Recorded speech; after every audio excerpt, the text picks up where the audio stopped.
Hello friend, नमस्ते। और आप सब लोगों को दिखाने जा रहे हैं देश की कुछ खोज खबर जो आप लोगों को सही और सही फैक्ट से समझ में आना चाहिए। उसके लिए तो सैमसन ए टू जेड न्यूज़ में आप सब लोगों का स्वागत है और इस चैनल को सब्सक्राइब करके सपोर्ट ज़रूर कीजिए, क्योंकि देखिए, जब तक हम लोग एक दूसरे को नहीं जानेंगे और नहीं समझेंगे तब तक में कैसे एक दूसरे को, क्योंकि धरती में सदा काल के लिए सब लोग जीने नहीं आए हैं, बस कुछ समय के लिए इस धरती में सब लोगों को जीने का मार्ग मिला हुआ है। तो जब तक हैं तब तक एक दूसरे को सही से इंसानियत के हिसाब से हमें चलना चाहिए। किसी भी अन्य और चीज़ का मतलब इंसान के बीच में कोई और चीज़ बाधा नहीं बननी चाहिए। तो चलिए, आज हम लोग स्पेशल रिपोर्ट देखेंगे हाल ही में जो आया हुआ है। उसके बाद में हम लोग दो चार खबर को देखेंगे और उसके बाद जानेंगे कि क्या सच में क्या है इसके पीछे की सच्चाई और सच्चाई कैसे समझना चाहिए। ठीक है ना। एक चीज़ मैं आपको बता दूँ कि क्या आपके पास दिमाग मतलब होना चाहिए या फिर नहीं। मतलब आपको एक सवाल सिंपल सा पूछते हैं, क्या आपको गाड़ी में बैठना चाहिए या गाड़ी आपके ऊपर बैठे। समझिए कि गाड़ी अगर आपके ऊपर बैठता है तो क्या होगा और गाड़ी के ऊपर अगर आप बैठेंगे तो क्या होगा। ठीक है ना। सिंपल सा तरीका है और भी बहुत से ऐसे मेरे पास वर्ड हैं जो मैं आपको स्पेशली तौर पे समझा सकता हूँ। ठीक है ना। तो गाड़ी के ऊपर अगर आप बैठेंगे तो मतलब आप सुरक्षित रहेंगे, लेकिन गाड़ी आपके ऊपर अगर बैठ गया मतलब आप मर जाएंगे। तो विचार में भी कुछ ऐसी चीज़ें होती है, तरफ में हर वो घटनाओं को देखने का एक नज़रिया जो होता है कुछ इसी तरह से होता है। तो इसलिए आपको ये बात समझना होगा कि यदि अगर आप इन चीज़ों को इस हिसाब से अगर आप नहीं समझते हो तो समझ लीजिए कि आप मतलब आप क्या है ना कि गाड़ी आपके ऊपर मतलब चढ़ बैठेगी। अगर आप मतलब देखिए होता क्या कि मन, ठीक है ना, सिंपल सी बातें समझिए कि मन के हिसाब से चलना चाहिए या फिर समझ के हिसाब से चलना चाहिए। मान लीजिए कि मैं कुछ भी बोलता हूँ तो सो एंड सो आप उसके हिसाब से चलोगे या फिर आप भी समझोगे इस विषय को। उसके बाद उस घटना को जो है कि आप तहकीकात अपने तरह के हिसाब से आप जानोगे तभी उसे मानोगे। ठीक है। मैं सिंपल सी बात ये बताता हूँ। ठीक है ना। तो आपको समझ आ गई गाड़ी के ऊपर बैठना है या फिर गाड़ी आपके ऊपर बैठे। चलिए अब मुद्दे पर आते हैं। ठीक है ना। इस चीज़ों को, इस वीडियो को देखिए कि एक मीडिया ने आज रिपोर्ट करी है, लेकिन इस रिपोर्ट में हम खामियां और खूबियां बताएंगे कि क्या इन्होंने कमी की और क्या खूबियां बताई। ठीक है ना। कुछ चीज़ों को जानेंगे, सत्य और तथ्य तक समझना बेहद जरूरी है। नमस्कार, मैं पंकज प्रसन्न। दोस्तों, जब पहली बार मैंने जॉर्ज सोरोस नाम के शख्स का नाम लिया था तो कई लोगों ने खिल्ली उड़ाई थी। कुछ लोगों ने यह भी कहा था कि आप बीबीसी, गार्जियन इन जैसे मीडिया संस्थानों पर उंगली नहीं उठा सकते। लेकिन आज जॉर्ज सोरोस ने खुद बयान दिया।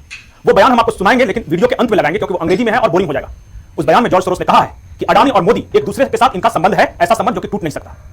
जॉर्ज सोरोस ने यह भी कहा कि अडानी के शेयर हिंडनबर्ग के खुलासे के बाद ताश के पत्तों की तरह ठहर गए। जॉर्ज सोरोस ने यह भी कहा कि अडानी प्रकरण में मोदी आज भले ही खामोश हैं, लेकिन उन्हें भारत की संसद को और सुप्रीम कोर्ट को जवाब देना होगा। जॉर्ज सोरोस ने यह भी कहा कि भारत में हम डेमोक्रेसी के रिवाइवल के लिए काम करेंगे और उन्होंने शपथ ली कि इसके लिए वो $1 बिलियन खर्च करने को तैयार है।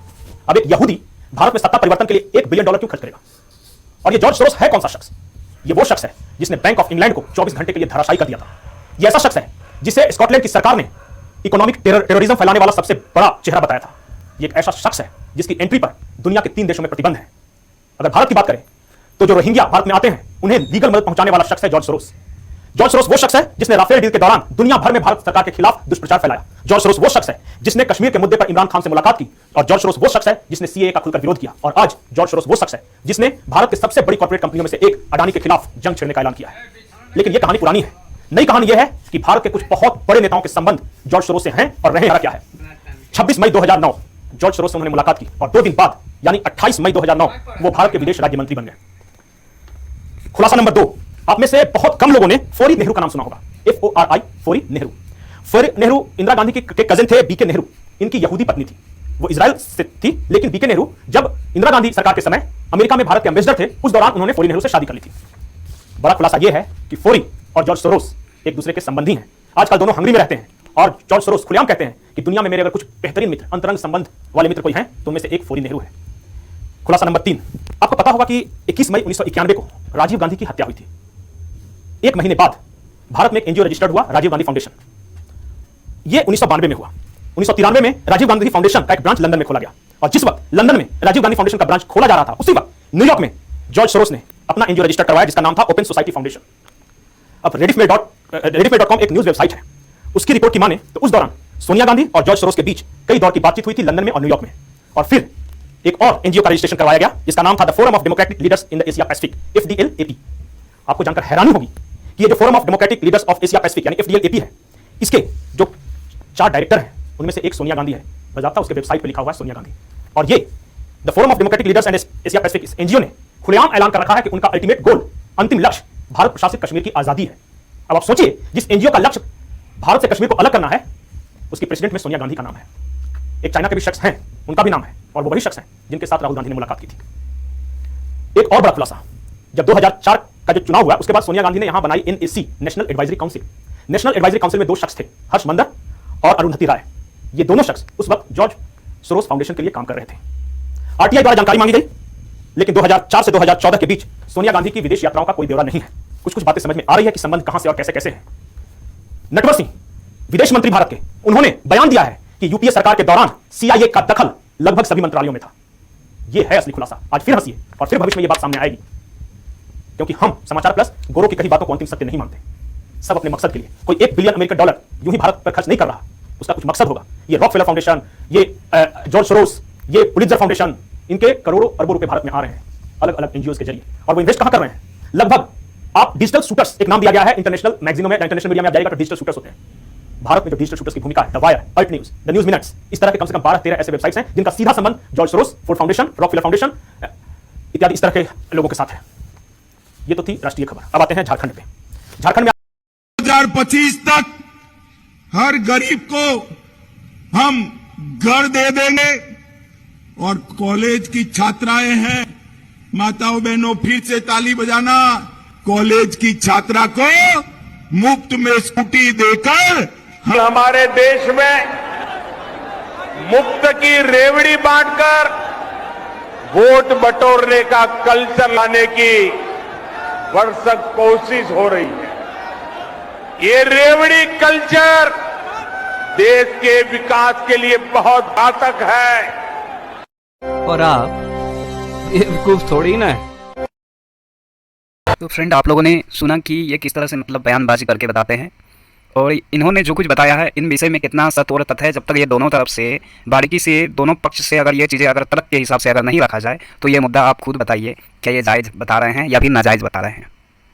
आपको मैंने पहले ही जो मूल सूत्र है वो बता दिया है, और वो आपको समझना बेहद ज़रूरी है। अगर आप नहीं समझते हैं, किसी एक पक्ष को सपोर्ट करते हैं, तो ये बेहद ही मूर्खतापूर्ण वाला विचार होगा, और आपके ऊपर में ये चीज़ें मतलब गाड़ी जो है कि आपके ऊपर में चढ़ बैठेगी। समझ रहे हो ना ये बात? ठीक है ना? ये बातों को खुलेआम दिमाग, खुला दिमाग से मतलब आपको समझना है, ठीक है ना? इस इंटरनल माइंड का इस्तेमाल कीजिए। दिमाग को सुनी सुनाए हुए किसी भी बातों में, मेरी भी बातों में मत जाइए, लेकिन एक तरह जो और विवेक जो होता है अपना खुद का, उस पर आप थोड़ी अपने दिमाग को जो है ना ये कीजिए, और उसके बाद जानिए सच्चाई को। तो इस वजह से ये बहुत ज़रूरी है कि आप इस विषय को समझें कि इन्होंने इस तरह की बातें बताई, जिसने 17 साल से बहुत सारी चीज़ें बनाई है और इस तरह चीज़ें किया है, वो सारी चीज़ें। और इसके बाद और इन्होंने बोला था कि वो वीडियो दिखाएंगे, लेकिन उन्होंने वीडियो नहीं दिखाया और आ गए वो झारखंड की खबर में, क्योंकि ये झारखंड के रिपोर्टर हैं। तो इस प्रकार के रिपोर्टर अगर मान लीजिए किसी एक पक्ष में सिर्फ रिपोर्टिंग करेंगे, निष्पक्ष होकर के नहीं दिखाएंगे, तो आप सभी हम सब लोग जनता हैं, तो हमें क्या दिखाया जाएगा? वही ना जो हम दिखते हैं। और हमारे पास अगर दिमाग, कॉमन सेंस अगर यही चीज़ें नहीं तर्क करने का नहीं होगा, तो समझ लीजिए हमें किसी भी नेता से, मैंने कहा है एक बार, मेरी एक कहा है कि जनता को नेता से लगाव या प्यार नहीं होना चाहिए या फिर नहीं करना चाहिए। समझ रहे हैं ना? इसके विषय में थोड़ी सी और भी बहुत रोमांचक लिखा हुआ है। एक्चुअली मैं क्लियर नहीं बोल पा रहा हूँ, लेकिन कुछ इसी तरह से कि जनता को नेता से मोहब्बत नहीं रखनी चाहिए, ठीक है ना? निष्पक्ष रूप से रहना चाहिए, क्योंकि ये नेता लोग क्या है ना, अभी सोनिया गांधी नहीं है तो आने वाला दिन में आ जाएंगे। अभी जिस तरह से मतलब ये सब सत्ता में इस तरह की उथल पुथल चलते रहते हैं, और इसके विषय में भी मैं बहुत कुछ बताऊँगा। आखिर इस वीडियो के बाद अगर आप लोग चाहें तो मैं दूसरे न्यूज़, तो ये बात आपको समझ में आ गई होगी कि किस तरह से मतलब न्यूज़ को तोड़ मरोड़ करके आधा अधूरा बताया जाता है लोगों को, और किसी एक पक्ष में, और उसके बाद हो क्या रहा है कि सारा चीज़ें आपके साथ गलत मतलब किस तरह से हो रहा है, वो चीज़ें आप कंफर्म अपने खुले हुए दिमाग से समझिए, ठीक है? ये चीज़ें समझिए। और उसके बाद कई सारी मतलब न्यूज़ अभी तक आ रहे हैं कि किस तरह से मतलब देश में किस तरह की कंडीशन बने हुए हैं। इसके विषय में बहुत गहराई से शोध करना होता है, डीपली जानना होता है, तब जानकारी देने की ज़रूरत है। बट इतनी कम समय में संसाधन हमारे पास इतना नहीं है, क्योंकि हम अकेले ही जो कुछ रिपोर्टिंग करते हैं, और क्योंकि ये सारी चीज़ें जब तक तर्क ना हो तब तक मतलब उसमें फ़र्क दिखाई नहीं देता है ना कई बार, तो ये सारी चीज़ों का ध्यान रखना होता है। तो फ्रेंड, नेक्स्ट न्यूज़ में चलते हैं, देखते हैं उसमें क्या कुछ खास है। इस न्यूज़ को आप समझ गए हैं, बाकी अगला न्यूज़ आपको दिखाते हैं। का दरबार लगा है, जहां धीरेन्द्र शास्त्री पिछले 5-6 सालों से अर्जी की पर्ची निकाल रहे हैं, वहां पर उनके चमत्कार को देखकर हैरान है, तो दूसरी तरफ भोपाल में पंडोकर सरकार का दरबार लगा है। जहां धीरेन्द्र शास्त्री पिछले 5-6 सालों से अर्जी की पर्ची निकाल रहे हैं, तो दूसरी तरफ पंडोकर सरकार 30 सालों से पर्ची निकालने का काम और दावा कर रहे हैं। ये पर्ची धाम में जाने वाले भक्तों के साथ ही दूसरे लोगों को भी आश्चर्य में डाल रही है, क्योंकि सब कुछ खुले मंच पर सबके सामने हो रहा है। साथ ही इस पूरे मामले को लेकर अब एक नई बहस हो गई है, क्योंकि पंडोकर सरकार खुद कह रहे हैं जो ये सबसे ज्यादा चमत्कार, सबसे पुराने हैं वो इस तरह के काम को करने वाले, और वो कह रहे हैं कि 80% से ज्यादा लोग चमत्कार के नाम पर भ्रम फैला रहे हैं, फर्जीवाड़ा कर रहे हैं। आप समझिए कि खुद एक संत जो ये काम कर रहा है वो मानता है कि 80 से ज्यादा % जो लोग हैं वो फर्जी हैं। उधर धीरेन्द्र शास्त्री साफ तौर पर कहते हैं कि ये चमत्कार है, और मैं नहीं, बाबा हनुमान जी बाबा कर रहे हैं, बालाजी बाबा कर रहे हैं। तो जाहिर सी बात है कि चमत्कार को लेकर के अब मध्य प्रदेश में ही और पूरे देश में ये बहस है कि क्या चमत्कार को नमस्कार किया जाए या आस्था के नाम पर इसे खुला व्यापार माना जाए। इसी पर करेंगे आज आपकी बात। सबसे पहले आपको सुनाते हैं कि कैसे पंडोकर बाबा ने दावा किया है कि 80% जो बाबा है, जो चमत्कार करने का दावा करने वाले लोग हैं, जो पर्ची निकालने वाले लोग हैं, वो फर्जी हैं। सुनिए जरा। 88% जो काले में टाइप के हैं, अच्छे संतों का आभरण पहन करके, बड़ा चोला पहन करके, मात्र किसी न किसी की संपत्ति को रखा रहे हैं, उसके पीछे एक और भी बाबा बनाने की व्यवस्था है। अब आपको बता दें कि जब बाबा चूंकि बाबा खुद भी पंडोकर बाबा खुद भी चमत्कार करते हैं, ऐसे में हमारे जो रेजिडेंट एडिटर थे संदीप भमरकर, उन्होंने उनका एक इंटरव्यू किया, जानने की कोशिश की कि वो कैसे मन की बातें जान लेते हैं। इस इंटरव्यू के बीच में हमने लाइव टेस्ट किया और हमारे रेजिडेंट एडिटर संदीप भमरकर ने उनसे पूछा कि इस वक्त मेरे दिमाग में क्या चल रहा है, जरा बताइए। उस पर क्या जवाब दिया है बाबा ने, आप सुनिए। मेरा तो प्रयोजन आपको नजर आ रहा है, आप तो मन की बातें पढ़ लेते हैं। पढ़ लेता हूं, कभी कभी अटकता हूं, नेटवर्क उलझते हैं आपके सामने। तो सुना आपने कि कभी कभी नेटवर्क वीक हो जाता है, ये उन्होंने कहा है। तो अब आप समझ सकते हैं कि आखिर क्या चमत्कार को माना जाए या चमत्कार को नहीं माना जाए। इस तरह की चीजें सामने आ रही हैं और इस तरह के बयान, दावे लगातार अलग अलग सामने आ रहे हैं। बागेश्वर महाराज को आपने देखा, वहां पर इस वक्त लाखों की संख्या में लोग पहुंच रहे हैं और वो किस तरह से। तो फ्रेंड मैं आपको बता दूं कि ये बाबा खुद बयान देते हैं कि 80% मतलब समझिए कि 90% बाबा, एक पेपर कटिंग है मैं आपके स्क्रीन पर लगा दूंगी जिसमें बताया गया 99% बाबा फ्रॉड हैं, समझ रहे हैं, स्कैमर हैं। तो ये चीज़ें आप सोचिए कि आपको आस्था के नाम में मतलब हर वो आस्था और चमत्कार के नाम में आपके साथ स्कैम हो रहा है। आपके साथ कई प्रकार की मतलब मैं आपको दिखाऊंगा अगर ये वीडियो पे कि जिसमें लोगों किस तरह से उन लोगों के साथ मतलब ये भूखमरी और उनके साथ किस तरह से एक बड़े बड़े स्कैम हुए हैं वो चीज़ें। और आपको सोचिए कि जो भी लोग आस्था इस धर्म में रखते हैं उनमें से जितने भी लोग हैं उन लोगों के साथ एक स्कैम और उनके साथ एक शोषण या फिर उनके साथ एक गलत हो रहा है जो उन्हीं के द्वारा, उन्हीं के लोगों के द्वारा। क्योंकि आपको एक बार बताते चला कि क्योंकि बाहर वाले अगर आपके साथ कुछ गलत कर रहे हैं तो फिर आपको पता चलता है कि बाहर वाले हमारे साथ गलत कर रहे हैं इस बात का, लेकिन आपके घर के ही लोग और आपके मतलब कहा जाता है कि बाबा को एक मतलब जिगर का एक टुकड़ा आपके एक हिस्सा मतलब माना जाता है। लेकिन उसके बाद भी अगर वो व्यक्ति अगर आपके साथ अगर इस तरह से कर रहा है तो सोचिए कि आपका विश्वास में किस तरह से भ्रम हो जाता है वो सारी चीज़ें। और इस तरह से मतलब स्कैम चल रहे हैं, स्कैम मतलब समझ रहे हो, चोरी लूट पाट ये सारी चीज़ें, ठीक है ना। और वो भी आपको आर्थिक और मानसिक तरह से आपके साथ में मतलब स्कैम या फिर आपके साथ फ्रॉडिंग हो रही है, ये चीज़ों को समझने वाली चीज़ है। और इसलिए आप समझिए कि आप और ज़्यादातर लोग कौन होते हैं वहाँ पे, ज़्यादा कोई पढ़ा लिखा नहीं, जो ही जो गरीब झोपड़ी पट्टी रहने वाले वो सभी लोग जाते हैं और उसके साथ उनके साथ किस तरह का स्कैम या फिर धोखेधारी ये सारी चीज़ें होती है। मतलब ये प्रथा और कानून एक हिसाब से उनके लिए एक सही राइट होना चाहिए कि उन लोगों को किस तरह की मतलब मैनिपुलेट किया जाए, क्योंकि इसके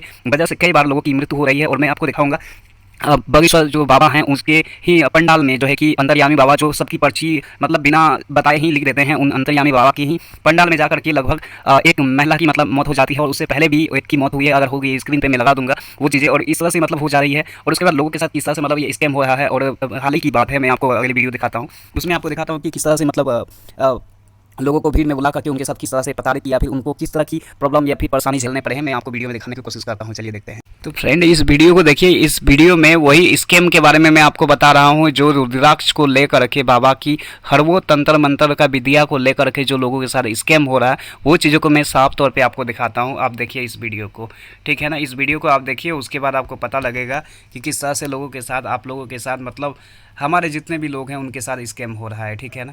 इस चीज़ों को आपको दिखाने की हम पूरी कोशिश कर रहे हैं और आप जानिए, देखिए उसके इस वीडियो को। ये यहाँ रुद्राक्ष महोत्सव नहीं, लूट महोत्सव है। मैं वहाँ पे भी नहीं, वो गए थे, वो कुछ भी नहीं कर रहे, वो कुछ नहीं कर रहे मेरा बच्चा। आपने जनता को मरवाया है, आपने जनता को मरवाया है, आपने अपने धाम में आके आपके आंखों के, मेरे आंखों के सामने दो लेडीज खत्म हुए, 2 बच्चे खत्म हुए और मैं भी मरते मरते बची हूँ।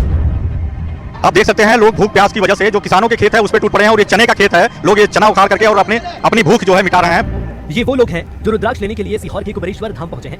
यहाँ पहले ही दिन व्यवस्थाएं न के बराबर नजर आई, लोग परेशान दिखे, उनके मन में गुस्सा था। इतना बड़ा प्रोग्राम पंडित जी ने करवाया है, पिछले साल परेशानी उठाने के बावजूद पब्लिक को भी परेशान करने के लिए बुलाया और ना रुद्राक्ष मिले ना कुछ मिले, ऐसे कैसे व्यवस्था है? मेरा बच्चा 3 घंटे से दिख नहीं रहा है, उसका नाम शिवम हेमरा सोलंकी, वो 9 साल का है, 9 साल का ही है, बहुत देर से उसको देख रहे, वो नहीं दिख रहा। न तो पानी की व्यवस्था थी, 40-40 रुपए की दे रहे हैं, पीने को पानी भी नहीं, न ही कुछ खाने की। हम 2 दिन से खाना नहीं खाए, ऐसे ही पंडाल में बैठे, बहुत भीड़ भाड़ की वजह से हम खाने। यहाँ पर इंसानों की जिंदगी कैसे कीड़े मकोड़ों की तरह है, वो आप देख सकते हैं मेरे पीछे जो 2 सड़कों को अलग करने वाली जो डिवाइडर है उसमें गड्ढे करने के बावजूद जो है लोग वहाँ पर बैठे हुए हैं, 6-6 घंटे से वहाँ पर फंसे हुए हैं, न तो यहाँ पीने का पानी मिल रहा है, न लोगों को कोई पूछ रहा है। लोगों की गाड़ियाँ जो है अभी 6 से 8 घंटे तक फंसी हुई है, दूर दूर तक मुझे कोई पुलिस वाला नजर नहीं आ रहा है। तो बताइए जो है कैसे अभी कुछ लोगों के इस तरह के गुस्से हुए, उन्होंने जो प्रदीप मिश्रा जी के खिलाफ कई तरह की टिप्पणी की, मैं उन टिप्पणी को दोहरा नहीं सकता कि किस तरह उनका आक्रोश उठा। मेरे सामने एक बस खड़ी है जिसमें एक दुल्हन जो है यहाँ से 150 किलोमीटर जाना है, आज उसकी सगाई की तारीख थी जो टल गई, कल शादी होने वाली है। चिंता इस बात की है कि क्या वो पहुंच पाएगी कि नहीं। शादी मेरी कल है, मेरी सगाई और महिला संगीत जो है वो पोस्टपोन हो जाएगा, जो कि एक लड़की के बहुत अरमान होते हैं, जो कि सरकार ने चूर चूर कर दिया। तो आपने देखा कि मैं आपसे बार बार कह रहा हूं कि इंसानों की जो जिंदगी है कैसे कीड़े मकोड़ों की तरह यहाँ पर पड़ गई है। कई सारे सवाल इसमें पैदा हो रहे हैं कि आखिर कौन लोग हमारे सिस्टम को जो चला रहे हैं, जिनको क्या ये नहीं पता था, कि इंटेलिजेंस को नहीं पता था कि कितने लोग यहाँ आएंगे, कितने लोगों की व्यवस्था जुटाने की जरूरत होगी। एक भी दूर दूर तक न तो पुलिस के लोग नजर आ रहे हैं, न वॉलंटियर्स नजर आ रहे हैं, जो गाड़ियां 6-6 घंटे से यहाँ पर फंसी हुई है, उन्हें न तो कोई यहाँ पानी पूछ रहा है, न कोई ये बता पा रहा है कि कब तक उनकी गाड़ियां यहाँ रवाना हो पाएंगी। अपने साथी संतोष सिंह के साथ योगेश पांडे, दैनिक भास्कर, सीहोर। तो फ्रेंड आप लोगों ने देखा कि ये स्कैम किस तरह से आप लोगों के साथ हो रहा है। अगर आप इस वीडियो के द्वारा अपने लोगों को नहीं जागरूक करेंगे तो सोचिए कि आप लोग इसका मतलब देखिए, अपराध सिर्फ ये नहीं होता है कि बोलने से कि देख करके अनदेखा करना, यह भी एक अपराध ही है, ये भी एक अपराध की श्रेणी में आता है। क्योंकि आप इस तरह की घटनाएं होते हुए देख रहे हैं, उसके लिए आप कोई आवाज़ नहीं उठा रहे हो और ना ही लोगों को बता रहे हो, इसका मतलब आप एक अपराधी और अपराध कर रहे हो, ये चीज़ें हैं। तो सोचिए कि इतने बड़े भीड़ में मतलब लोगों की लाखों मतलब कहा जा रहा है, आप लोगों ने देखा वीडियो को, आपने पूरी तरह से देखा, तो ये चीज़ें सोचिए कि कितना बड़ा स्कैम है। इस बातों को अगर आप अपने लोगों को नहीं समझाएंगे, अपने घर परिवार को अगर आप नहीं दिखाएंगे, नहीं समझाएंगे, तो ये भक्ति के नाम में जो अंधभक्ति हो या लोग जो कितने लोग मरते हैं, मेरे पास पूरी डिटेल है इसके लिए, ठीक है ना। अगर आपको पूरी डिटेल दिखा जाए तो आपका भी विश्वास भटक जाएगा। लेकिन आपको ये बातें समझना पड़ेगा कि किस तरह से लोगों के बीच में इस तरह से हो रहा है। इसलिए सोचिए कि बहुत सारे लोगों का घर परिवार इधर कहीं भी आप देखे होंगे, कई बार बलात्कार हो जाता है, बहुत सारा एक्सीडेंट हो जाता है। और मैं तो आपको अभी थोड़ा सा रिपोर्ट दिखाया हूँ और उतना समय हो चुका है कि क्योंकि मैं अभी तक 15 मिनट हो चुका है, तो मैं इसलिए ये चीज़ें को मैं दिखा नहीं सकता कि किस तरह की नतीजे पर लोगों को मतलब झेलना पड़ रहा है ये अंधभक्ति के कारण। मतलब एक हिसाब से कही जाए तो लोगों के साथ किस तरह का स्कैम हो रहा है। और लोग भी इतने मूर्ख है, जाहिल हैं कि उनको ये भी चीज़ें समझनी चाहिए। क्या लॉजिक अनलॉजिक ये चीज़ें मैंने पहले ही आपको बता दिया गाड़ी की उदाहरण देकर के, ठीक है ना, ये चीज़ें। तो इस बातों को आप लोग समझ गए होंगे। इसलिए इस चैनल को सब्सक्राइब कीजिए, सपोर्ट कीजिए और आपको हर वो खबर से रूबरू कराएंगे और हम आपको बताएंगे जो सही और एग्जैक्टली फैक्ट होगा वो चीज़ों को। आपने देखा, इसलिए धन्यवाद।